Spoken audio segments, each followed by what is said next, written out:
하나님 말씀 같이 보겠습니다. 출애굽기 20장입니다. 출애굽기 20장 1절로 17절인데 오늘은 두 절을 읽습니다. 1절, 2절 함께 봉독하죠. 구약성경 112페이지입니다. 출애굽기 20장 1절, 2절 우리 함께 봉독합니다. 하나님이 이 모든 말씀으로 말씀하여 이르시되 나는 너를 애굽 땅 종 되었던 집에서 인도하여 낸 내 하나님 여호와니라. 아멘. 하나님께서 모세를 이제 시내산으로 부르시죠. 또 그에게 하나님이 주신 언약이 오늘 십계명, 그 본문이 오늘 출애굽기 20장입니다. 그래서 하나님은 이걸 주신 거예요. 그냥 계명이 아니라 언약적 계명을 보시는 거죠. 자, 그러면 오늘 출애굽기 20장에 보면은 여러분 이거 하셔야 됩니다. 반드시 기억하실 게 있습니다. 그 첫째가 뭐냐면 오늘 1절 한번 읽어볼까요? 하나님이 이 모든 말씀으로 말씀하여 이르시되, 하나님이 모든 것을 말씀하여 이르시되. 여러분, 하나님은 단 한 번도 말씀 없이 일하신 적이 없어요. 그러니까 하나님은 말씀을 통해서 당신의 계획을 말씀하시고 그리고 당신의 뜻을 이루어 가시는 거죠. 하나님의 말씀 가운데 제일 중요한 게 있습니다. 구원의 언약입니다. 하나님이 천지도 창조하셨고 인간도 창조하셨고 에덴도 창조하셨고 홍수 심판을 통해서도 또 심판도 하셨고 여러 가지예요. 근데 중요한 게 이거죠. 말씀 속에 어떤 언약이냐면은 이걸 보셔야 되는 거죠. 하나님이 빛이 있으라 하심에 뭐가 물러가죠? 흑암과 공허와 어둠이 사라지는 거예요. 그럼 그 빛은 뭘 말씀할까요? 그냥 단순하게 태양을 비춰서 밝게 했다, 그 차원만은 아닌 거죠. 그거는 자연적인 은혜고요. 요한복음 1장 4절로 5절에 보면 예수님이 세상에 빛으로 오신 거예요. 그리고는 어둠, 흑암, 저주, 재앙을 멸하셨죠. 자, 그리고 하나님의 말씀하신 것 가운데 정말 중요한 게 뭐냐면은 아담과 하와가 결국은 선악과를 따먹고 하나님을 떠나버려요. 영적 사망이 왔고 원죄가 들어왔고 죄의 결과는 사망이고 인간은 사단의 올무에 잡혀버렸죠. 더 이상 하나님 만날 길이 없고 구원받을 능력이 없어요. 죄에서 빠져나올 길도 없고 사단의 올무에서 벗어날 길이 없죠. 그때 하나님은 창세기 3장 15절에 여자의 후손이 오시면 뱀의 머리를 상하게 할 것이다. 무슨 얘기죠? 아담을 속인 그 사단의 머리를 박살내실 왕 대신 그리스도를 약속하신 거고요. 하나님 떠나서 멸망받은 인간에게 하나님 만나는 구원의 길 대신 참 선지자 그리스도를 약속하신 거고요. 인간은 원죄 때문에 멸망을 당하는데 그 죄를 끝내실 참 제사장 그리스도를 약속하신 거예요. 그리고는 창세기 3장 15절에 여자의 우선 구원자를 약속하시고 나서는 창세기 3장 15절에는 여호와께서 아담과 하와를 위하여 가죽옷을 지어 입히시냐 그랬어요. 여기 가죽옷은 뭘까요? 죄는 아담이 졌잖아요. 그러면 죽는 건 아담이 죽어야 되는데 하나님은 죄 없는 한 마리의 짐승을 죽이시고 하나님이 직접 그 가죽옷을 벗겨서 아담과 하와의 수치를 가려주신 거예요. 그게 무슨 얘기일까요? 죄는 아담이 졌는데 하나님은 대신 한 마리 짐승을 죽이신 것처럼 우리를 대신해서 그리스도가 십자가에 죽으실 걸 말씀하신 거죠. 그래서 마가복음 10장 45절에 예수님이 이렇게 말씀하셨어요. 인자가 온 것은 섬김을 받기 위함이 아니요 오히려 섬기려 하고 많은 사람의 대속물로 주려 함이니라. 대속물이 뭐죠? 대신 속죄의 제물이 되시는 거예요. 자, 아담 대신에 한 마리의 짐승을 죽인 것처럼 우리를 대신해서 그리스도가 십자가에 죽으신 것 때문에 우리는 죄에서 해방을 받았고 사망에서 생명을 얻었고 하나님의 자녀가 된 거죠. 그게 하나님의 말씀이에요. 그리고 창세기 6장에 보게 되면 모든 인간들이 하나님을 떠나서 또 우상을 섬기고 타락의 길로 가죠. 하나님은 그들에게 홍수로 심판을 하십니다. 그 심판에서 사는 길이 뭐죠? 창세기 6장 14절에 노아야 너와 내 자녀의 구원을 위해서 방주를 지어라. 구원의 방주입니다. 단순하게 뭐 100년, 200년 더 살 인간의 육신적인 목숨 구해주려고 방주가 아니에요. 구원을 위해서인 거죠. 그럼 이 당시는 홍수 멸망에서 사는 길은 인격이 좋아야 되고, 그렇죠. 윤리 도덕으로 선해야 되고, 성공을 해야 되고, 능력이 있어야 되고, 아무 소용없어요. 홍수 멸망에서 사는 길은 딱 하나입니다. 방주에 들어가야만 되는 거죠. 무슨 얘기일까요? 자, 방주만이 구원인 것처럼 오직 예수 그리스도만이 구원인 거예요. 그게 하나님의 말씀이에요. 또 이스라엘 백성이 애굽에 430년간 노예로 살죠. 그때 하나님이 또 모세에게 이렇게 말씀하셨어요. 모세야, 이 백성은 나에게 희생제사 드릴 백성이다. 희생제사. 그게 출애굽기 3장 18절의 언약이죠. 그 말은 뭘까요? 번제를 얘기하는 거죠. 여러분, 번제가 뭐죠?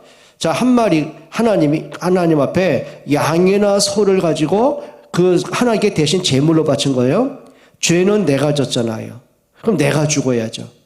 근데 내가 제사장에게 양이나 소를 끌고 가서 그 제사장이 예리한 칼로 그 양과 소의 목을 따요. 그리고 피를 다 쏟게 만들고, 그리고 배를 가르고 몸통 모든 그걸 다 그걸 내장을 긁어내서 불에 태워요. 나중에 그 몸통도 불에 태우는 거예요.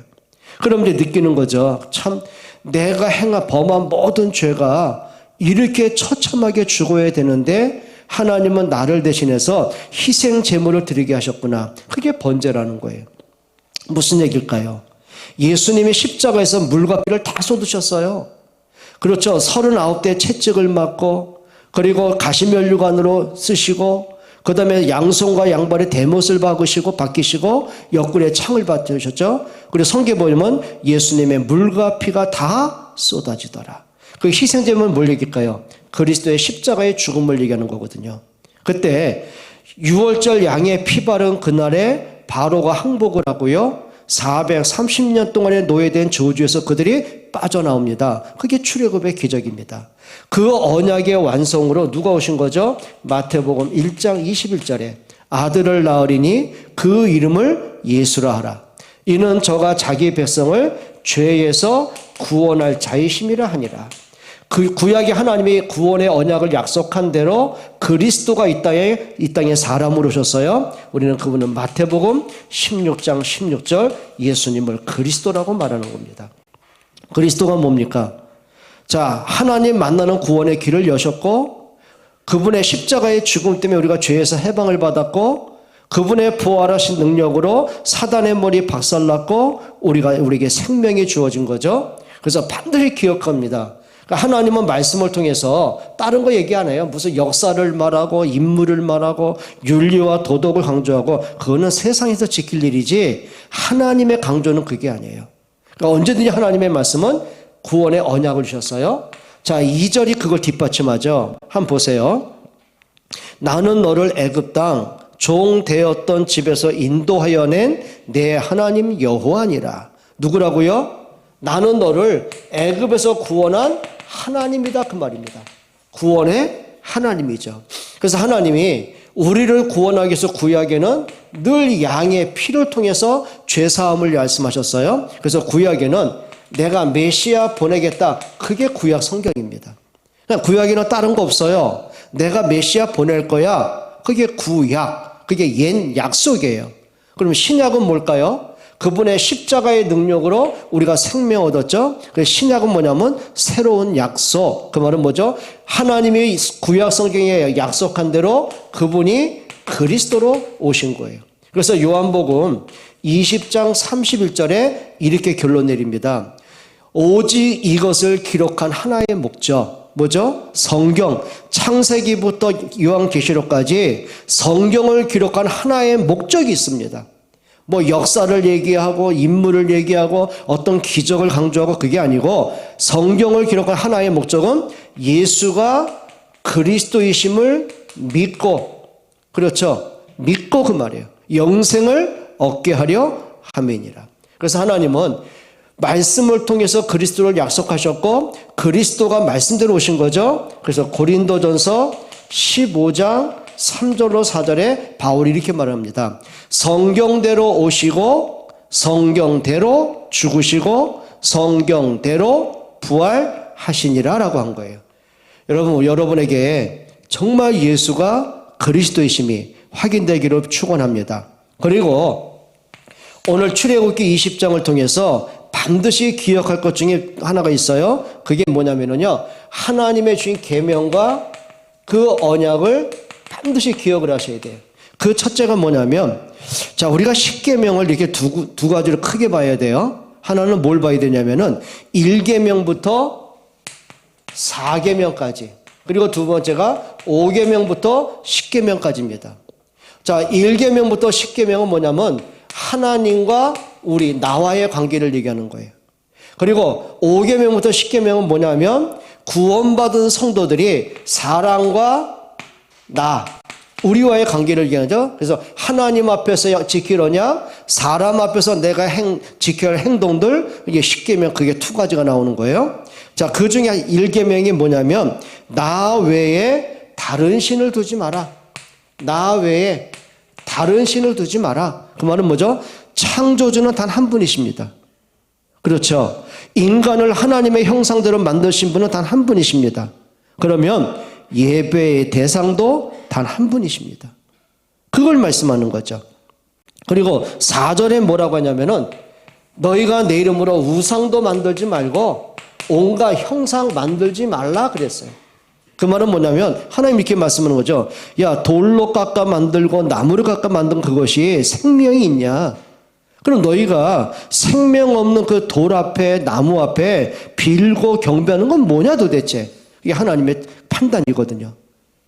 여러분 기억하셔야 됩니다. 사람들이 얼마나 어리석었냐면 자기들이 만들어 놓은 형상을 가지고 돌 앞에 나무 앞에 절하고요. 빌어요 또. 뭘까요? 사단의 최고의 전략이 뭔지 아십니까? 우상과 종교와 문화입니다. 그러니까 우리가 하나님을 경배해야 되는데 경배의 대상을 바꿔버린 게 우상이에요. 그래서 4절 5절에 뭐라고 3절 4절에 뭐라냐면 우상 숭배하는 자의 죄를 갚되 3, 4대가 저주를 받는다고 그랬어요. 여러분 하나님의 목적이 저주하겠다 그 말이 아니거든요. 우상 숭배는 말 그대로 사단 숭배예요. 사단 숭배의 결과는 지옥이에요. 그럼 하나님이 우상 섬기고 지옥에 갈 걸 아시면서 그걸 놔두겠습니까? 하지 말라는 거죠. 그 말은 뭐냐면 책망하겠다는 목적이 아니라 하나님의 사랑의 경고예요. 그게 답이에요. 저는 말씀드렸잖아요. 우리 큰아이가 어릴 때 그때 뭐 30 몇 년 전입니까? 7년, 6년 전입니까? 5년 전입니까? 큰딸도 나이도 잊어버렸네. 그때는 이제 식탁이 없단 말이에요. 그러니까 이제 앉아서 밥상에 앉아서 먹는데 그때 이제 된장찌개 뚝배기에 이제 된장찌개 끓여왔어요. 그러니까 그때 1살도 안 돼. 한 10개월 됐을까? 막 기어다닐 때입니다. 김이 모락모락하니까 얼마나 신기해요. 그러니까 아장아장 기어가지고는요. 자꾸 뚝배기에 손대려고 하는 거예요. 그거 저는 알잖아요. 그 어린 아이의 피부, 여린 피부가 뚝배기에 손대는 그 순간 화상을 입고 엄청난 고통을 저는 알잖아요. 그럼 못 만지게 하는 게 사랑이죠. 그렇죠? 그러면 이제 안 돼 그런단 말이에요. 얘가 그걸 알아듣냐고요. 그럼 또 와가지고 온다고요. 애비 그러면 이 하고 또 와요. 그러면 나중에는 어쩔 수 없죠. 손을 한 대 딱 때려버려요. 애가 앙 울죠. 그럼 제가 못 만지게 손을 때려서라도 못 만지게 하는 이유는 뭘까요? 사랑하기 때문에 그래요. 아이의 고통을 알기 때문에 그래요. 여러분 하나님이 우상 숭배하는 자의 죄를 갖대 3, 4대까지 저주를 받는다. 그건 뭘까요? 하나님이 아시는 거예요. 그래서 사랑의 경고를 내리시는 거예요. 여러분 우리에게 우상이 여러 가지가 있는 거 아십니까? 굳이 뭐 형상을 만들어 놓고 그 앞에 빌고 그것만이 우상이 아닙니다. 우리 마음속에 하나님보다 더 꽉 차 있는 거 있죠. 어떤 사람은 뭘까요? 돈이 꽉 차 있고 술이 꽉 차 있고 어떤 사람은 뭘까요? 막 게임하는 거에는 관심 없고 부모에겐 자식이 꽉 차 있고 그걸 사랑하는 게 나쁜 건 아니에요. 문제는 뭐냐면 하나님보다 더 내가 마음 담고 사랑하고 거기에 집중하는 게 있어요. 여러분 우리 하나님 앞에 우상을 빨리 빼버릴 수 있는 은혜 받기를 축원드립니다. 또 5절에 뭐라고 했냐면은 하나님의 이름을 망령되이 잃지 마라. 하나님의 이름 갖고 망령되, 그 말은 뭐냐면 하나님의 이름을 가지고 우리의 인본주의를 쓰고 이용하고 그러지 말라는 거죠. 그러니까 많은 사람이요, 기독교도 보면 옛날에 청문회 나와가지고 재판받지 말이죠. 내가 기독교 장로인데 내가 하나님 앞에서 내가 양심을 걸고, 나중에 보니까 다 범법자더만. 무슨 얘기일까요? 하나님의 이름을 망령되이 그러면 안 돼요. 근데 교회 안에서 신자들 보게 되면은 참 이상하죠. 하나님을 믿기는 믿는데 어떻게 해요? 믿기는 믿는데 막 자기 불신앙 얘기하고. 여러분 우리가 은혜 받은 것만 얘기해도요 평생 못해요. 근데 대다수의 많은 사람이 교회 안에 불신앙을 만들어내고 온갖 뭡니까 이간질하고 여러 가지 많죠. 그래도 성경은 말씀하는 거죠. 8절에 보면 뭐냐면 안식일을 뭐 해라? 안식일을 거룩하게 지켜라. 안식일. 그 당시는 토요일 아니겠어요? 그러면 이제 안식이 단순하게 쉬어라 그 말이 아닙니다. 한번 여쭤볼게요. 하나님이 6일 동안 천지를 창조하니까 너무 피곤이 쩔었어요. 너무 지쳤어요. 야 나도 하루 쉬어야 되겠다 야. 그래서 안식하셨을까요? 아니요. 그날만이라도 올바른 예배하라는 거죠. 그래서 예수님이 뭐라고 하냐면 인자는 안식일의 주인이라고 했어요. 여러분 날짜를 지켜서 안식이 오는 게 아니에요. 우리가 안식일은 뭐냐면 하나님을 경배하고 예배하는 거죠. 그러면 그 안식일의 주인은 누구예요? 그리스도예요. 자, 그럼 이렇게 따져봐야 돼요. 그럼 우리가 일주일 중에 주일만 성수입니까? 많은 사람 주일 성수 틀린 얘기는 아닙니다. 그럼 6일 동안은 뭐 할 거예요? 여러분 매일매일이 여러분에게 성수가 되길 축원합니다. 그게 응답이에요. 하루만이 아니고요. 여러분의 하루 24시간 1분 1초가 여러분이 하나님 앞에 믿음의 고백, 믿음의 삶이 되기를 바랍니다. 그게 예배의 성공자가 되는 거죠. 자, 그리고 5계명보다 10계명 뭐라 했죠? 인간관계를 우리가 어떻게 할 거냔 말이죠. 그래서 5계명은 뭐예요? 한번 성경 한번 읽어보세요. 12절입니다. 이렇게 말합니다. 내 부모를 뭐해라? 공경해라. 부모를 공경해라. 이건 상식 아닐까요? 네? 많은 사람이요 공경한다는 말 가운데 우리는 한 가지는 좀 회복해야 돼요. 감사할 줄 아는. 참 바보 같은 게 뭐냐면 저도 뭐 자식의 입장이었지만 부모니까 당연하지 뭐 당연하게 뭐 해줘야 되고 나를 만족시켜야 되고 그래서 감사를 많이 못했던 것 같아요. 여러분 공경하는 가장 밑바탕의 기초가 뭐예요? 감사합니다. 여러분에게 정말 감사가 좀 회복됐으면 좋겠고요. 또 13절에 뭐라 그랬죠? 살인하지 말라. 그럼 여러분 그렇게 난 사람 죽인 적이 없죠. 우리가 언제 사람 죽였습니까? 예수님이 이렇게 말씀하셨어요. 마음에 미워하는 마음이 있다면 이미 그 사람은 살인했다 그랬어요. 그죠? 미워한다는 말은 뭐냐면 나와 안 맞으면 뭔가 자꾸 분쟁이 나타나고 이런 문제가 많이 오는 거죠. 여러분 우리가 사랑합니다라는 말은 쉽게 할 수 있습니다. 근데 이렇게 해야 돼요. 사람을 사랑하는 방법은 뭘까요? 존중과 배려입니다. 그죠? 요거 하셔야 됩니다. 그러니까 나하고 생각이 안 맞으면 에이 저 사람은 나하고 안 맞아. 그리고 배척할 때가 굉장히 많잖아요. 뭐 교회 안에도 보게 되면 끼리끼리가 너무 많잖아요. 그건 진짜 하나님께 어리석은 일이죠. 그리고 14절에 뭐라 했죠? 간음하지 말라. 여러분 간음은 크게 두 가지가 있습니다. 육신적인 간음이 있고 영적 간음이 있습니다. 영적 간음은 뭘까요? 그 마음속에 하나님이 아닌 우상을 섬기는 그게 영적 간음이기도 합니다. 그러면 예수님이 이렇게 말씀하셨어요. 마음에 이미 생각만 해도 뭐 했다고요? 간음했다고 그랬어요. 자, 요걸 한번 왜 이렇게 말씀드리냐면, 이따 한번 결론적으로 한번 내가 종합 좀 말씀드려 볼게요. 그리고 15절에 뭐라 그랬죠? 도적질하지 말라. 성경에 보게 되면 불의한 재물 그렇게 말하기도 하죠. 그리고 16절에 뭐냐면 내 이웃에 대해서 거짓 증거하지 마라. 모함하고 이간질시키고 그게 뭐예요? 거짓 증거입니다. 여러분 우리가 살아가면서 그럴 때 많죠. 뭔지 모르게 나보다 좀 뛰어나면 괜히 질투해가지고 모함하기도 하고 또 나보다 좀 뭐 상대가 안 들으면 또 무시하기도 하고 그러니까 온갖 사람은 우리 뒷담하기도 하고 그런 건 많죠. 여러분 말할 때 진짜 조심하셔야 됩니다. 그리고 10절에 뭐라 했죠? 내 이웃의 집이나 아내나 재물을 탐내지 마라. 많습니다. 자, 그러면 하나님이 이 율법을 주신 이유는 뭘까요, 도대체? 한번 여쭤볼까요? 계명을 주고 율법을 주신 이유는 우리로 하여금 지키라고 줬을까요? 왜 줬을까요? 왜 주셨다고 생각하세요? 지키라고요?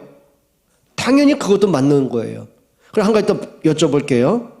자, 여러분은 이 계명을 100% 지킬 만한 능력이 있습니까? 없습니까? 응? 없어요. 율법을 지킬 수 있는 사람은 단 한 명도 없어요. 그럼 이제 결론적으로 한번 여쭤볼게요. 하나님이 네가 구원 받으려면 모든 계명, 율법을 다 지켜야 된다. 구원의 조건으로 줬을까요? 그럼 우리가 지킬 만한 능력이 없는데 구원받을 수 있는 것은 0.0000 죽을 때까지 0000 해도 안 돼요. 근데 왜 주셨을까요, 도대체? 못 지킬 거 아시고 주셨어요. 자, 그럼 한번 좀 앞서서 한번 물어보십시다. 하나님이 선악과는 왜 주셨을까요? 아니, 따먹을 거 아시면서 왜 주셨을까요? 차라리 선악과를 만들려면 저 동굴 깊은 곳에 숨겨놓고 그냥 돌문을 콱 막아버리든지 왜 동산 중앙에 세워놓고 어디서 봐도 볼 수 있게 그렇게 만드셨을까요?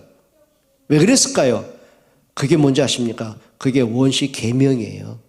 하나님과 인간과의 계약이에요. 내가 너를 나의 형상대로 창조했다. 내가 너에게 모든 것을 다스리고 정복하는 왕적인 권세도 주었다.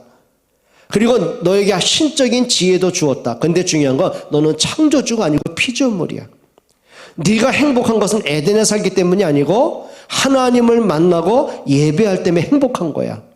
그럼 아담 네가 나를 사랑하고 내게 예배한다는 고백이 내가 말한 선악과를 먹지 말라고 명령한 그걸 네가 순종하는 거야.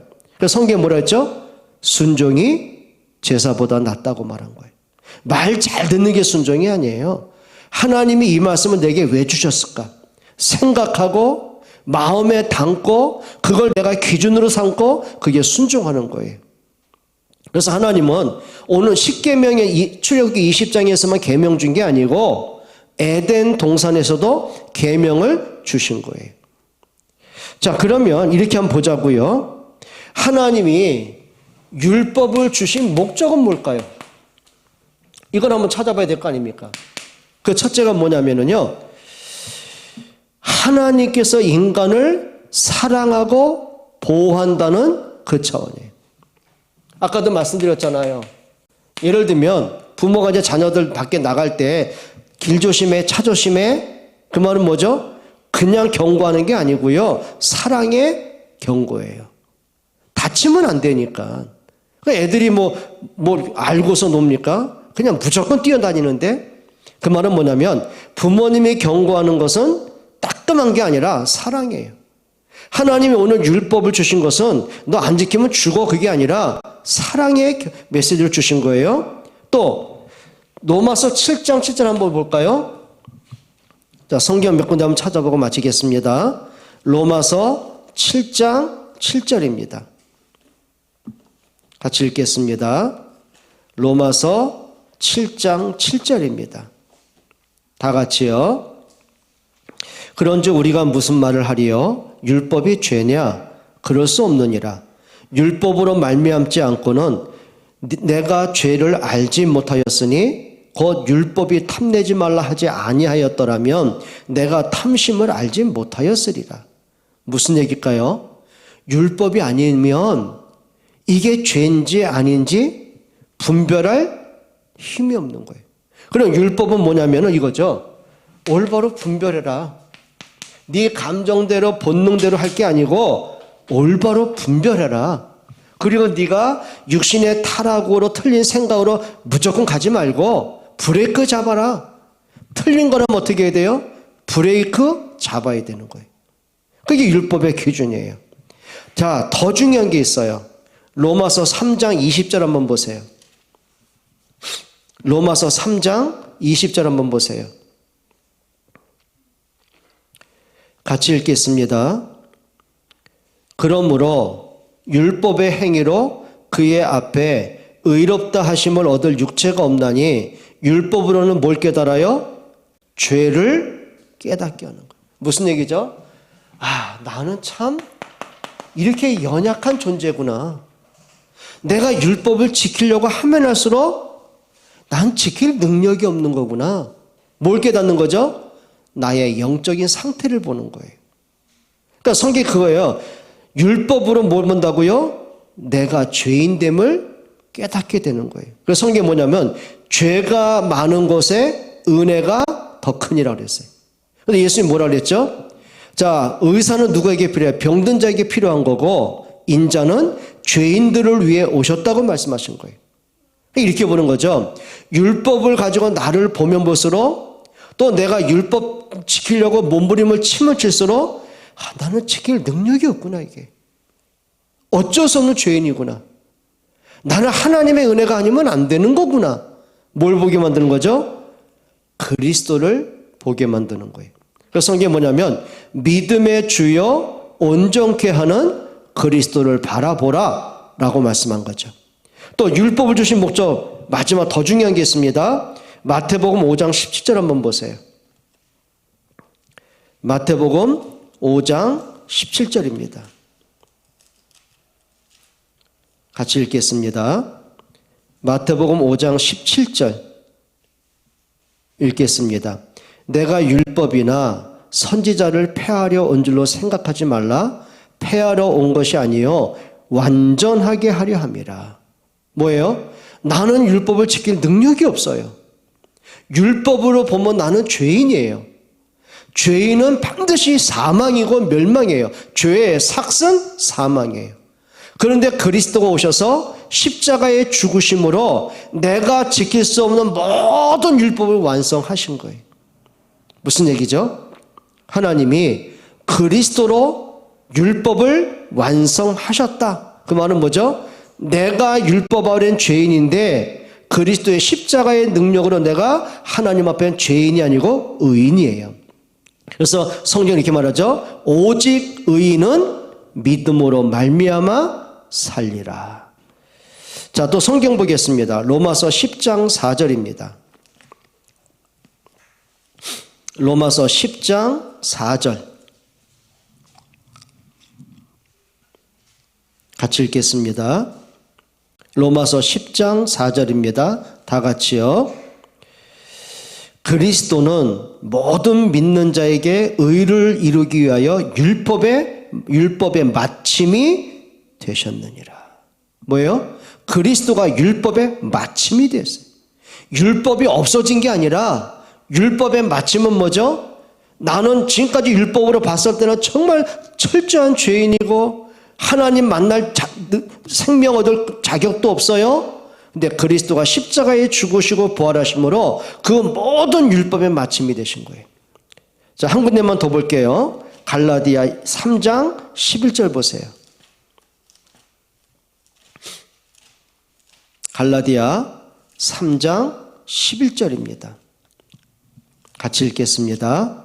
갈라디아 3장 신약성경 305페이지입니다. 갈라디아 3장 10절 다 같이요. 무릇 율법 행위에 속한 자들은 저주 아래에 있나니. 보세요. 율법 행위를 가지고는 모든 사람이 저주받아야 돼요. 왜? 범법자니까. 그렇죠. 죄를 진 결과는 사망인데요. 그런데 기록된 바 누구든지 율법책에 기록된 대로 모든 일을 항상 행하지 아니하는 자는 저주 아래 있는 자라 하였습니다. 율법으로 뭐예요? 저주 아래 있는 자예요. 자, 또 11절 보세요. 또 하나님 앞에서 아무도 율법으로 말미암아 의롭게 되지 못할 것이 분명하니 이는 의인은 믿음으로 살리라 뭐라 그랬어요? 율법으로는 살 길이 없어요. 그런데 오직 의인은 믿음으로 살 거라고 말했어요. 여러분 기억하시면 됩니다. 그러니까 하나님의 율법을 주신 목적은 하나입니다. 그리스도가 아니면 안 되는데, 복음 아니면 안 되는구나. 내가 율법을 통해서 내가 더 하나님께로 나아가고 하나님의 은혜를 사모하고 그리스도 이름을 붙잡게 만드는 게 그게 율법의 목적이기도 하는 거예요. 여러분 중요한 게 있어요. 하나님은 그리스도 한 분을 약속하셨고 약속한 대로 그리스도가 이 땅에 사람으로 오셨고 그분이 십자가에 죽으시고 부활한 것 때문에 우리가 벗어나서는 율법의 노예에서 벗어나게 하셨고 사망에 빠진 자에게 생명을 주셨어요. 그것을 하나님의 은혜라고 말하는 거죠. 여러분 우리가 하나님의 언약 하신 그 계명이 나의 삶의 방향과 목적이 되기를 주의 이름으로 축원합니다. 우리 기도하겠습니다. 하나님 감사합니다. 하나님께서 주신 언약, 오직 그리스도 이름의 비밀, 또 그 언약대로 오셨고 말씀대로 죽으셨고 말씀대로 부활하셔서 나의 주가 되시고 나의 그리스도가 되심을 감사합니다. 우리의 연약함이 오히려 하나님의 은혜를 사모하게 하시고 우리의 무능함이 하나님의 주는 힘을 얻게 하시고 정말 오직 복음의 사람, 복음의 증인으로 설 수 있도록 은혜 주옵소서. 예수 그리스도의 이름으로 기도합니다. 아멘.